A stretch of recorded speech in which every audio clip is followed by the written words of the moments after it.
Bonjour, dans cette vidéo je vais te présenter un livre de développement personnel que je te conseille énormément. C'est Oser l'optimisme de Catherine Testa. Par la même occasion, cette vidéo va me permettre de te présenter ce qu'est l'optimisme et pourquoi c'est positif dans ta vie. Si tu ne me connais pas, je m'appelle Raphaël Conseil et je poste des conseils dans la vie professionnelle, scolaire et dans la vie de tous les jours. On va directement commencer par la première étape de cette vidéo qui va être la présentation de l'auteur de ce livre. L'auteur, c'est Catherine Testa. Catherine Testa, elle raconte un petit peu sa vie au début du livre et tu vas la découvrir si tu lis ce livre. Tu vas ainsi découvrir qu'elle était cadre aux États-Unis avant de tout quitter et de réaliser son rêve qui est de former son propre site web d'optimisme. Et elle a bien fait d'oser, car aujourd'hui, son site web est le plus gros site web d'optimisme de France. Sur ce site, elle poste de nombreux articles sur l'optimisme et de quoi t'aider à devenir plus optimiste et à profiter de la vie. Catherine Testa est vraiment un exemple inspirant pour toutes les personnes qui ont un rêve mais qui n'osent pas concrétiser ce rêve. Dans son livre, elle dit qu'il faut oser afin d'atteindre ses objectifs. Il faut vraiment oser et ensuite on va être si fier de ce qu'on a fait que ça aura valu le coup. Dans cette deuxième étape de la vidéo, je vais vous présenter le format de ce livre. Ce livre est en effet très court. Vous pouvez le voir ici, il est à environ 180 pages et il se lit très facilement. C'est écrit en plutôt gros, comme vous pouvez le voir.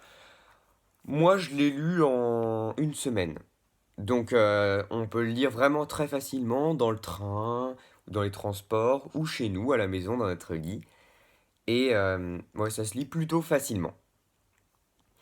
Je trouve qu'il y a vraiment l'essentiel qui est dans ce livre, et qu'il n'y a pas besoin de plus, mais en même temps, il n'y a pas besoin de moins. C'est vraiment parfait, c'est condensé, afin qu'on ait toutes les informations nécessaires sur l'optimisme.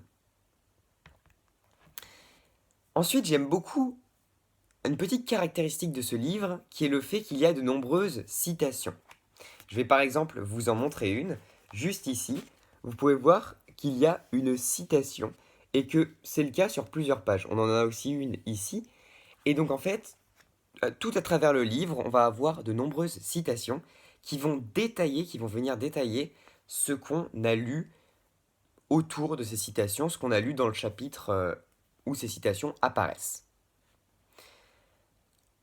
Je trouve que c'est vraiment intéressant de pouvoir lire ces citations parce que souvent elles sont un petit peu mystérieuses, il y a un peu un implicite derrière, mais c'est toujours un plaisir de le découvrir.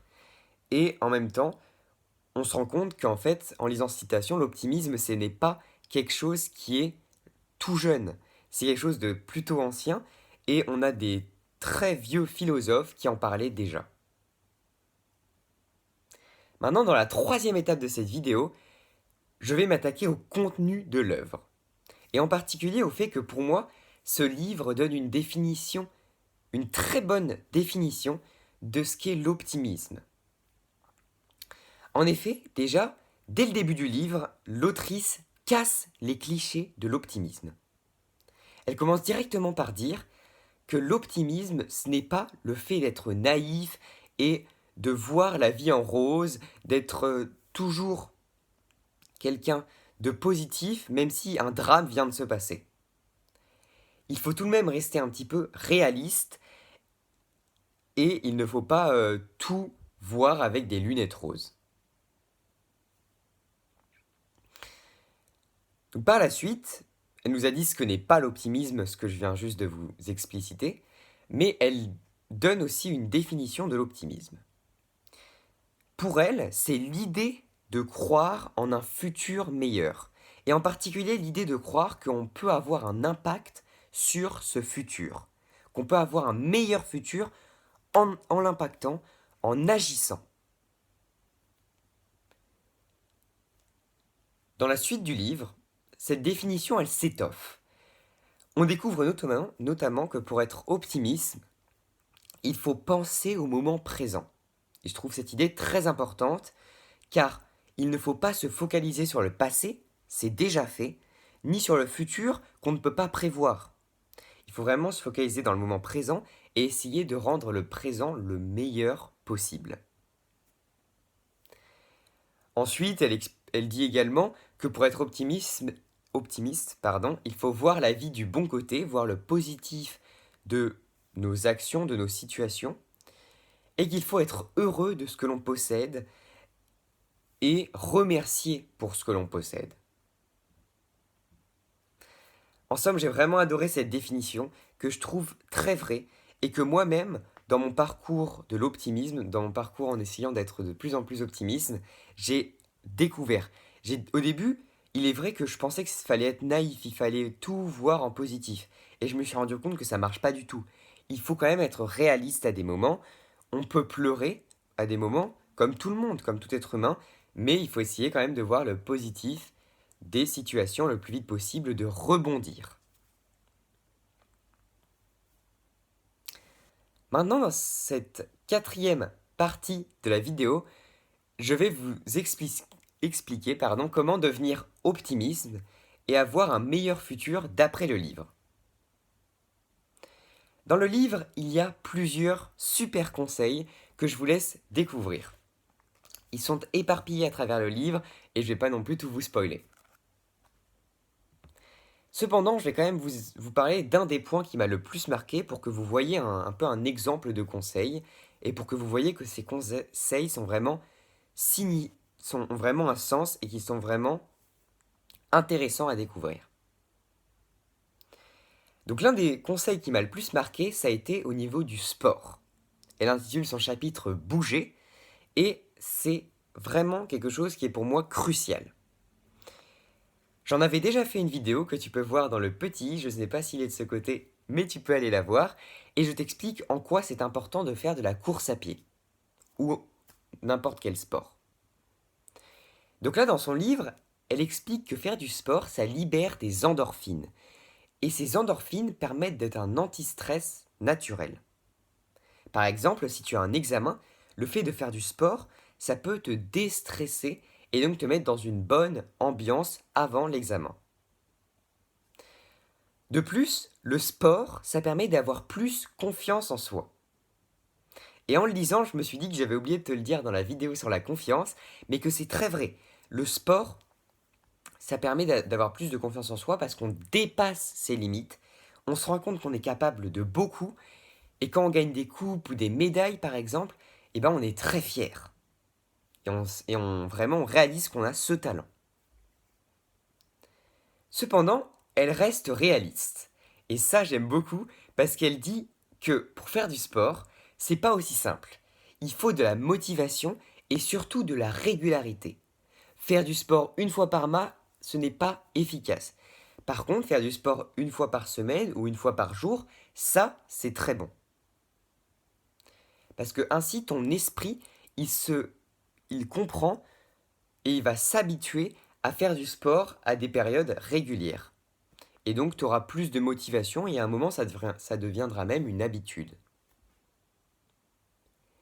Maintenant, la cinquième et dernière étape de cette vidéo, elle va être faite pour vous expliquer que je trouve que ce livre est une super idée cadeau. Ça, c'est seulement mon avis, c'est pas explicité dans le livre, mais pour moi, ce livre, c'est une super idée cadeau. Par exemple, pour la fête des mères, même si c'est un peu tard, en se rattrapant, on peut toujours offrir ce livre parce que c'est vraiment un livre qui a changé ma vision du monde, changé mon état d'esprit et c'est vraiment super comme livre à offrir à quelqu'un. Tu peux aussi l'offrir à un ami ou à toute personne en fait qui est un peu grincheuse de temps en temps ou alors qui s'intéresse au développement personnel comme moi. Je trouve que c'est un livre qui est fait pour tous les âges, pour les adolescents comme moi, pour les adultes, pour les personnes âgées, car à tout âge, il est important de devenir optimiste pour avoir une meilleure vie. Ce n'est jamais trop tard et c'est vraiment, ce livre va changer votre vision du monde et je vous le conseille vivement. Ce qui est aussi intéressant, c'est qu'on peut ensuite en parler avec ses amis, avec ses parents, et on peut débattre sur certains points. Par exemple, un point qui peut être débattu dans ce livre, c'est le point des informations. L'autrice, elle s'arrête pendant longtemps sur les informations et elle dit que ce n'est pas vraiment positif de regarder les informations parce qu'elles sont souvent négatives. Cependant, à mon âge, je trouve quand même que c'est important de regarder les informations pour s'informer du monde qui nous entoure et en comprendre les enjeux. Cependant, je suis quand même d'accord avec l'autrice qu'il ne faut pas regarder BFM TV pendant toute la journée, sinon on va commencer à être vraiment dans un mauvais état d'esprit à force de voir tous ces drames qui arrivent en France. Donc en fait, pour moi, il faut un juste équilibre au niveau des informations. Ensuite, ce que je trouve aussi très, très bien, c'est que ce livre, comme je vous l'ai dit, il fait que 180 pages. Et franchement, ça se lit très facilement avec beaucoup de citations qui prennent de la place. Donc, enfin, vraiment, ça se lit vite. Donc, même une personne qui n'aime pas la lecture, elle va aimer ce livre. Donc, c'est vraiment une super idée cadeau, je le répète. En conclusion, j'ai vraiment adoré ce livre. Il a changé ma vision du monde et ma vision de la vie en général. Et je vous conseille vivement de le lire vous-même ou de l'offrir en cadeau à l'un de vos proches. J'espère que cette vidéo vous aura plu. Si c'est le cas, n'hésitez pas à mettre un petit pouce bleu, à vous abonner, à partager à vos amis qui pourraient également être intéressés par ce livre et par l'optimisme et le développement personnel en général. Et aussi à m'écrire un petit commentaire si vous avez des questions ou si vous voulez simplement me dire quelque chose. Ça me fait toujours plaisir et je les lis tous. Il ne me reste plus qu'à vous souhaiter une excellente journée ou une excellente soirée. Et surtout, c'est bien avec le thème de ce livre, garde confiance en toi.